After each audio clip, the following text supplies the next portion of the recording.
we probably in the past would sit around more informally around a table, but because we've had some technical issues, we probably wouldn't even be sitting necessarily on a dais, but because we've had technical issues as the chair has responded, we are placing our applicant here.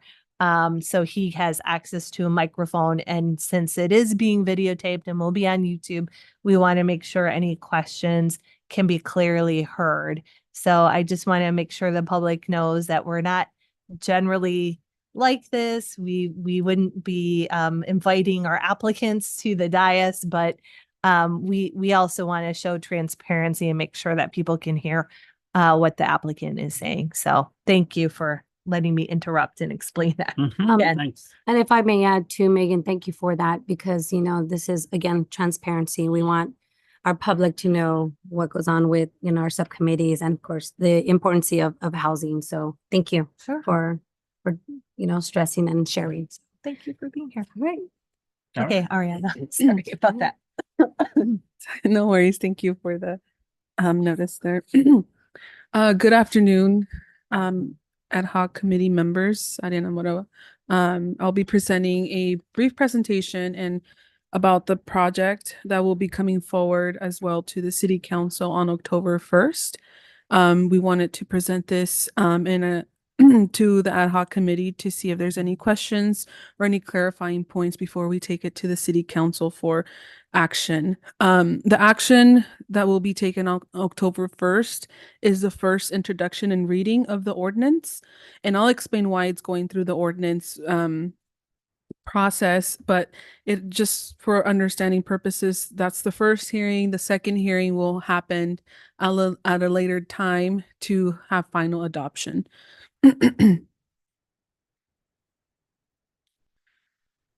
So the application we are presenting to the council is a planned development investing tentative map. Because it's a planned development, and usually these planned developments are requesting waivers or concessions of property development standards, we do have to adopt it through an ordinance. Therefore, we have to go through the ordinance process for approval of something of a planned development unit. The proposed reductions and waivers is the reduction in setbacks, open space requirements, on-site parking, and then the small lot configuration, which goes into the vesting tentative map approvals. Just a quick little timeline here. On August 28th, the project was first introduced to the Planning Commission. Through that ordinance process and the waiver of property development standards, a requirement is for the Planning Commission to review and consider approval or provide a recommendation to the City Council for review and consideration. However, during the August 28th Planning Commission meeting, the commission had a few concerns regarding open space and on-site parking requirements, and therefore directed staff to bring the item back to clarify those points and provide alternatives, which we'll be going over throughout the presentation. However, on September 11th, the Planning Commission made the recommendation with a 3-1 vote to approve the project to the City Council, and that's why we're moving forward with the project on October 1st for council review and consideration. Just a little bit of context. Parcel B is located within Orchard Lane, above Orchard Lane Park. It was part of a bigger annexation of the city, and it is highlighted in red in the screen. As you can see, the entire area is built out. Therefore, this is an infill development that will bring in 61 units total for the city. As I mentioned, the total is 61 units, 37 small lot single family homes, and 24 multifamily units. The picture in there are the proposed architectural elevations and color schemes that the developer is proposing. It is located on a 4.05 acre site, and the density by right is 12 to 22 units per acre. And it's part of the R3 zoning district, which is our highest density zoning district we have in Soledad. As I mentioned, this application is a plan development, which means that you can have a variety of housing mixed uses. You can have apartments, single family homes, or one or the other. And the unique thing is that you're offering concessions or waivers from property development standards to maximize the land efficiently and, in a sense, create have a creative way of building subdivisions in efforts to, again, maximize housing units. As we review for consistency with the general plan and the housing element, we found that it does meet our general plan and housing element as proposed. It is prioritizing high density, infill development, and through our general plan and housing element, um, through our recent adoption of the housing element, we see that we are in favor of having flexible development standards. Therefore, if approved, it would support those findings there. In addition, it helps us meet our RENA numbers, which we've have been talking a lot more of, and focusing on meeting those categories. And again, a mix of housing types. We're developing underutilized land and focusing on small lot subdivisions, which helps us create more housing units for the city. This is a brief site plan, or the site plan that the developer is proposing, where in red you'll see the multifamily units and the single family homes are on the middle and outside of the property with a road going through there. And as you heard me say regarding the waiver of development standards, based on our planned development ordinance, the developer is able to request these waivers that include the minimum lot area, dimension, setback standards, and ultimately can be reviewed and approved by the city council. Also the open space and parking as deemed appropriate. So the consideration of, the number of housing units and where these standards can be applied through the subdivision as flexible as possible in order to aim for the end goal of housing units is what we're considering tonight. In terms of open space, staff is recommending the waiver of open space. They are deficient in about 1,300 square feet of space, but we are also recommending a condition where the developer provides an accessible pathway from Orchard Lane Park to the development as seen in the red arrow there. The developer is proposing a 4,800 square foot park already in the subdivision. And the subdivision is located right next to Orchard Lane Park. Therefore, because they're still deficient in their park requirement, we think it should be sufficient with that accessible pathway to Orchard Lane Park, and also use the amenities that Orchard Lane has right next door. When we presented this over to the Planning Commission, they believed it wasn't sufficient. Therefore, they wanted the developer to provide a second option to meet the open space requirement. And one option that was provided from the developer was to reduce the number of multifamily units to create more open space. So as you can see here, they provided option one, where they removed 2 multifamily units. So it would go down to 59 total. And they provided 1,368 square feet of open space. Throughout the reviewing of this option, staff argued that it wasn't conforming to the housing element we have and adopted as maximizing the number of units, as we would be losing 2 housing units that are essential for Soledad residents.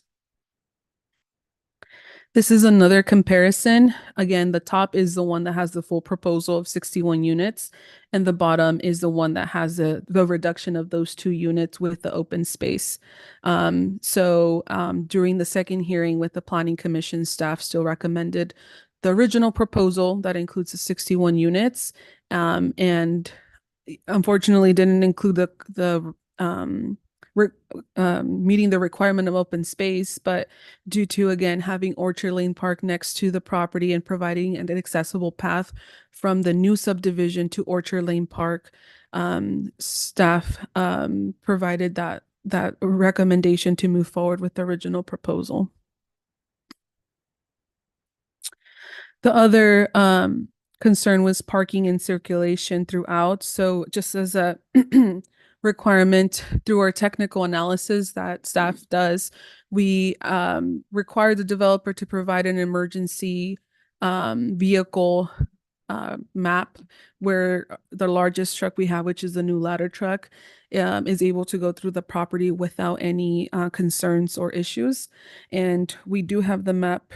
I'll go back to these slides, but we do have the map as well where we see the route of the ladder truck, and we're also conditioning the project where on that side of the project, there's no parking allowed for emergency vehicle access purposes, whereas everything else, it looks like it'll go through good for emergency purposes. So that's something to consider for that circulation.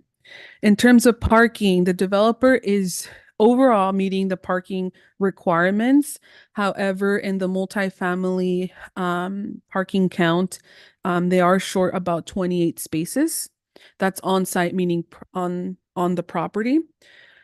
However, they are proposing on-street parking, which is seen right here on the in red, about 28 parking spaces. And then again, that was another point that the Planning Commission was not satisfied with this proposal. However, as we go back again to meeting our housing element and property development flexibility and property development standards, affordable housing is being proposed where some of these units may be waived from those parking requirements.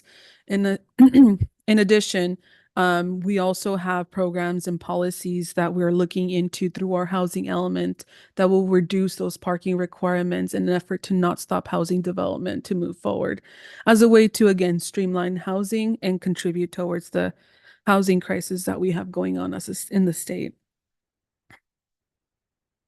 The last approval that we're presenting tonight is also conformance with the Soledad subdivision ordinance. This is the lot consolidation, meaning the minimum residential lot size that is typically around 6,000 square feet. The developer is proposing a different range from 2,000 to 3,891. And again, we go back to the small lot subdivision idea of maximizing land and space to create and meet our density needs as well. And this is a bigger picture of the vesting map that is being proposed. Through a technical analysis, it meets all the utility needs in terms of water, sewer, and also access to those units. Something to clarify as well is that this project is being proposed as a private subdivision. It is going to be going to be maintained through a homeowners association. The road doesn't meet our public standard requirements for us to maintain. Therefore, it is creating its own homeowner association for the maintenance and establishments of those units as well. And and again, this is some of the architectural elevations through design that the developer's proposing and meets our community design guidelines in effort or for development. This once again, Planning Commission recommended to approve the ordinance 773 with a 3-2-1 vote. They found that the original plan better balances the site use with housing objectives, emphasize the need for flexibility and development standards to support housing production and affordability. The action that staff is proposing for City Council is to approve the ordinance 773 as it's consistent with the 2005 general plan, our housing element, and the subdivision and zoning chapters of our municipal code. The vesting map and the entitlements do have conditions of approval, which include the no parking on the other side of the road for emergency purposes. It also includes conditions such as meeting the affordable housing requirements, which right now, as proposed, it'll have 5 moderate units, 7 low and very low units. The site is an example of an infill development site, which has access to transits. There's 2 bus stops within the proximity of the project. There's walkable amenities, there's the schools, there's the park right next door, which kind of supports the smart growth that the city is focusing on as we move towards more housing development. And again, it just increases your housing production. It gives us more affordable units and complies with our housing element. Most importantly, that we can check off a few items from there and meet some housing goals for the state. At this time, I'll stop my presentation. I know it was a lot, so feel free to let me know if you want to go back to a slide and clarify any points that you may have.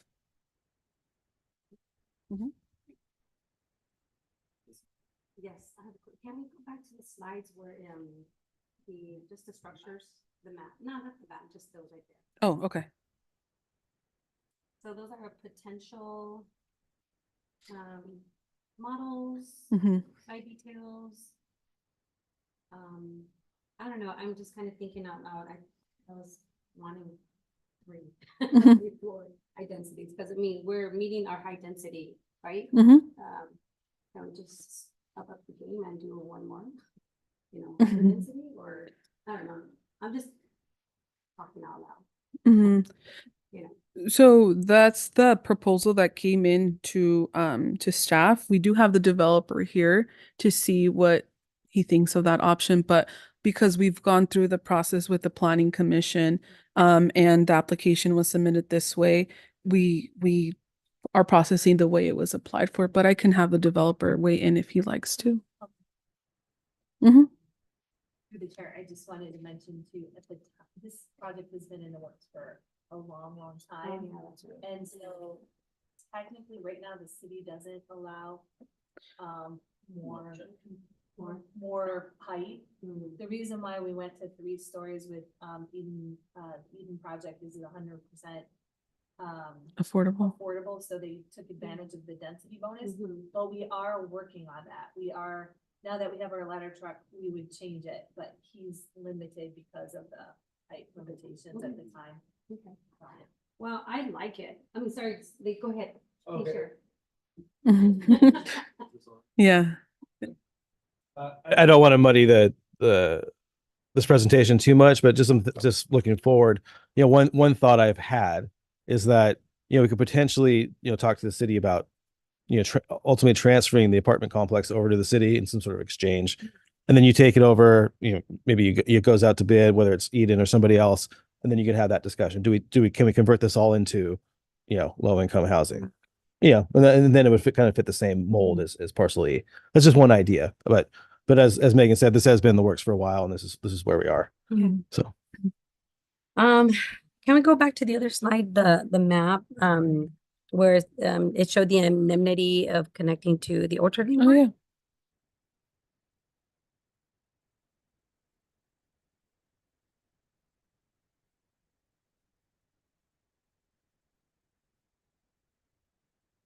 So you had mentioned open spaces. It's great that the developer's gonna have the accessible pathway to the Orchard Lane Park, but I'm just thinking again out loud, was there a possible way?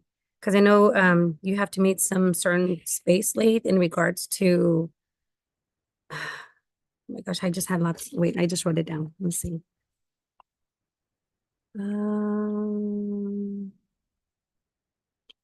Would there be a possible way to extend a little bit more the dog park with that open space of the the accessible dog park, you said? Yeah. On the other side. Would it be on the other side? Yeah, so the Yeah. dog park is Okay. closer to the parking. The orchard, right? Mhm. Okay. So where the connection, and again, this is a condition that staff is recommending within the conditions of approval. The connection would be with with the red arrows towards the back end of Orchard Lane Park, Mhm. because that's where the existing park of the new proposed development is. And then it goes into a parking lot, and then it's proposed to be closed off by a gate, right? And so the Okay. idea is to provide a door or an opening or something of that kind to give access to Orchard Lane, an effort to compensate for that, 1,300 square foot deficiency of park that they're supposed to conform with. So that's the condition that we're proposing, an effort to, again, move forward with the project and help meet the most efficient or create the most number of units we can. Okay. Remind me, the dog park is what, above the skating ramp? Skateboarding? Yes. Yes. Uh-huh. I mean, I just thinking out loud here. I mean, we could potentially have two connections. I don't, because there's a parking lot on the west yeah. end Yeah. and the east. It wouldn't be much to just it's basically a fence with a gate, right? So Yeah, so in this case, it would be somewhere over here yeah, or here. Or the middle parking lot. Yeah, so there's yeah. parking lots in between. Okay. So if that's something we can look into. That would be because of just to stretch out, you know what I mean? And a lot of the, residents that are gonna potentially be there is like, oh, wow, we're on this side. We have to go all the way on the other side. I'm just kind of thinking out that loud. makes sense. Mhm. Again, I can't imagine there's any sort of safety issue or anything like that, right? Or technical issue of having multiple gates. So no. But Okay. two would be good. Yeah. Okay, I'm sorry. Go ahead. No, Your turn. you're done Yeah, for now. for now. Okay, so is that gonna be surrounded like close? It's gonna be close. It's gonna be a wall against. Oh, so between the What is it? project and Right playground? there where it says Multifamily. multi-family. Yeah, Is there'd that be gonna a be a wall or? there has to be a fence? separation. Yeah. There, yeah. And how much is that from the end of the housing to the Orchard Park? How much space is there? I mean, is there any space? No, It's right on the it's fence. right on No, property it's line. right on Yeah. property line. Yeah, because when I saw that, it occurred to me that maybe instead of having the parking lot right there, just open a line right there, that little street that goes around like that, and Oh. open that. You see what I mean? Yeah. Yeah. But if there's no space, There's no space like that. Yeah. and And that way, and if it is open that way, the residents could just cross the street to go to the park, and Right. that will alleviate a little bit the parking issue and the route for the yeah. Well, yeah, but I do want to emphasize on the parking issue is that the street parking that we have, Mhm. the whole idea is for that is to be apartment parking. And like the houses in the central area that are facing southward, Yes. that's the backs of those houses. So Mhm. people aren't going to be entering from that side anyway. So it would be awkward to park, like if you're visiting somebody in the single family housing, it'd be a little awkward to park down there and then have to walk all the way around anyway. So the idea is for that to be, it's right across from the apartments. We even talked about having signage, like if it comes to that, designated that as apartment parking, so. But do we have that space for, signage for parking? Yeah, there's some sidewalks there as well. And as I mentioned, the property and subdivision is will have to be a homeowners association. Okay. So all of that will have to go through the HOA process and all of that. However, one of the things to note is that the city is still trying to work with the developer and the HOA to make sure that parking gets enforced through the CCNR's process that we have to do, restrictions and things like that. That way we can help with that parking enforcement as well. And the developer has been mentioned he was okay with that as Okay. Very much so, yeah. Okay. Can we go back to the one where it was accessible for the ladder truck? Mm.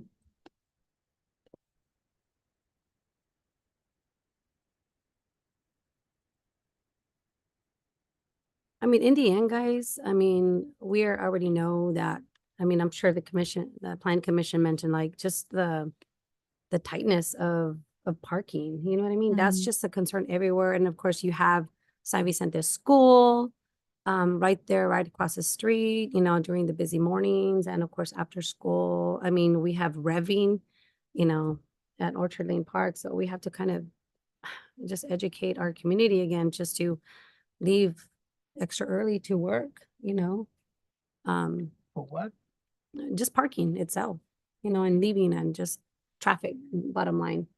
I mean, I'm just saying it out loud because it's always going to be brought up that there's always traffic, you know. What is the possibility that we could just remove the no parking on the right side of Orchard? Yeah, Is- that's a good point that was also brought up during the planning commission time that we presented the project. We have to look into the sizing of Orchard Lane to see and see if it can be accommodated Mhm. first. We can definitely take that into consideration, but as soon as any off-street improvements that need to be done, we need to consider those improvements. And then Yeah. if there's space for any on-street parking, and consider that removal sign, the removal of that sign. The overall parking count is above the minimum, right? Yeah, Mhm. yeah. If in total, Ariana, I don't know if you Oh. mind going to, there's a Oh, yeah. great slide that shows exactly the parking. yeah. Mm. So the minimum is 138 spaces and they are providing 162. That does count for the on street Oh, okay. already. And again, they're providing 24 multifamily units and the rest are mostly for the single family homes, which the single family homes are surpassing their minimum requirement of spaces. So the minimum was 84 and they're having around 108 spaces. So yes. Okay. Mhm. Do you have any questions? No. I have another question. Yeah. Let's go back to the ladder truck one. Just for a clarification, so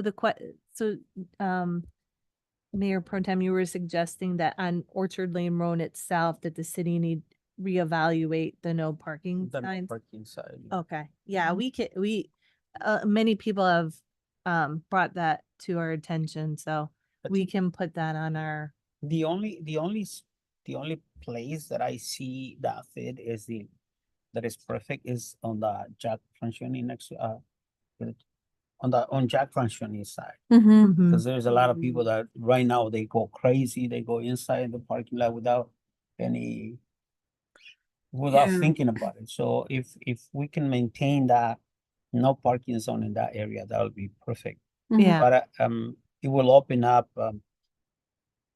probably what 100 or more parking spaces. all the way Yeah. to the top. Yeah, and I'm sorry, Ariana, just to let you guys know, we really do, like, I think it's a look at it sooner than later kind of Mhm. thing, because, potentially if this project moves forward, we also are looking at a project across the street, Almain Acres, and then Hartnell is looking at expanding. So Mm. I do think, with all the activity along Orchard Lane, it makes sense so I can put that sort of in our evaluation Yeah. now. So hopefully when these projects come online, Mhm. we've addressed that, Address. because we don't want on day Mhm. one, it's an issue and then it takes us Yeah. 6 months to evaluate. That's Yeah. too late. So Mhm. And then is that part of the city as well, next to the in between parcel B and Right the here. cemetery? That's Is that ours. part of the city as well? this The city, Bryant Canyon Road area? Yeah, because I passed by the other day and there's like 20 tractors, trucks right there. And because we don't allow them to park in Gavilan, now all of them are right in front of the In front of the cemetery. cemetery. That's ours, isn't it? The cemetery? I think there is a little Um, portion right there that is. That's- Are they- county. yeah, so Ariana could probably show you where the county line is on the. Oh, Yeah, so Bryant Canyon Road, just to clarify, is not a city maintained road, so it's a county road itself. ooh. So we don't provide maintenance or anything like that, but typically the city limits line does go like around the cemetery.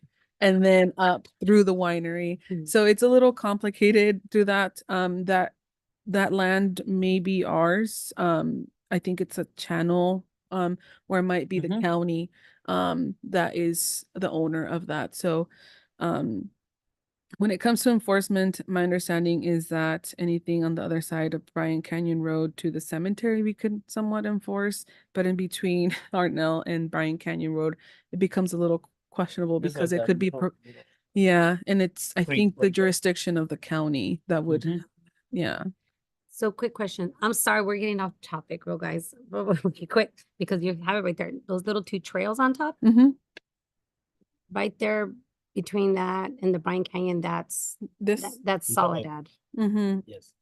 Yeah. Okay. And it's my understanding that this, now that I'm starting to remember, because this is like a little Kind of- canal. Yeah. Yeah, Yeah. it is the county because I think in conversation with our public works director through Orchard Lane Park, they wanted to have a bridge over Mhm. to create Oh, more pedestrian access Yeah. through and from, because it's a really nice recreational area that Yeah, it people have is. become, are used to walking and Mhm. going throughout.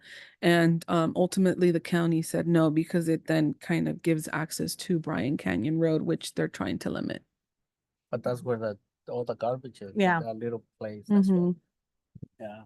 Yeah, so I think when you're having issues in that area, you can definitely let code enforcement know and they follow up with the county, but sometimes it's better if people in the community follow up, maybe even directly with the supervisor Okay. as Mhm. their elected representative for the county. Okay.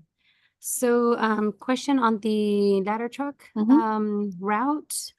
You had mentioned that there is enough space for the turnage, no concerns right there. The only reason why I'm saying this, because I'm just kind of looking at it right now from abroad. Um, it does make wide turns, so that Mhm. would be enough space to have those wide turns. Yeah, Okay. the darker blue path is the route of the dimensions of the ladder truck that Okay. the engineer, and we reviewed it, and it matches the same dimensions our ladder truck is. Okay. And therefore that's why we're prohibiting parking on those turning radius Okay. turns to avoid any issues with that truck turning. Mm-hmm. But that the good thing about this is that they're gonna have an HOA, Mm-hmm. so they're gonna be in charge of not allowing people to park in Mhm. those spaces. Mm-hmm. We don't have to worry. Yeah. Yeah, one of the conditions is, for this HOAs to have CCNRs, which are covenants. I forget the whole name of it, but one of the conditions we're applying to those CCNRs is that enforcement of parking, Mhm. as well as any partnerships that the city can help with that enforcement as well. So they're the ones taking care of the parking, but if they do need assistance, we're trying to see how the city can also help enforce. Okay. Mhm. Yeah. Any other questions? Oh, sorry, is that my stomach? Sorry. No, I think it's pretty clear. The one feature that might have gotten missed is that the parking actually notches in, which is kind of a nice feature. I think maybe it shows better in the one that you just Oh. changed to. Mm-hmm. Where she's showing where that notch parking and it's not just flat street parking, but it actually comes in, Yeah. which is kind of a nicer safety feature. So it's a Okay. little off the street more Mm. because you can, go into that section. So between the access, the accessible pathway, would there be like some type of landscaping or like a trail around the complex, the lot, potentially? To go into Orchard Lane Park? Yeah. So there's some proposed landscaping already there for a parking lot. Mhm. It looks like it's just paved areas. Okay. In terms of accessible pathway, I think that can be designed throughout the next phase of this project or figured out. I think right now the approvals we're looking for is that the site plan, which is proposed right as we're looking at it, the reduction of setbacks, the reduction of open space and parking, and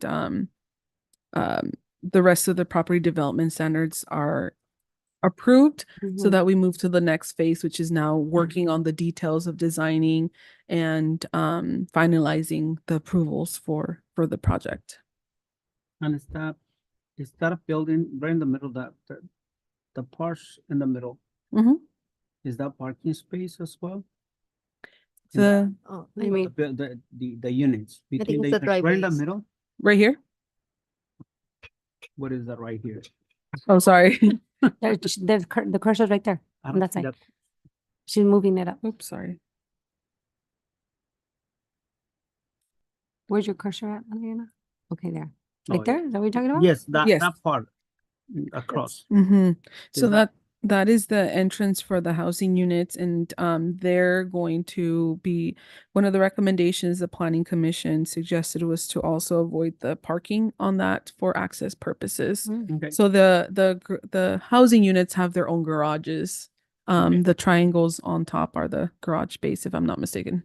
Yeah, because I'm thinking about the access to Orchard Park right here. Mm-hmm. So that people on the other side, they will have to walk around if it is not, but if it is a way to go across, then Mm-hmm. maybe you should have 4 access instead of just 1 or 2, so Mm-hmm. that people, because I'm thinking about that guy over there in the corner. In lot 3? It's probably better if he walks around Orchard and gets to the park, but in the middle, they will That's have gonna to be go you. like that.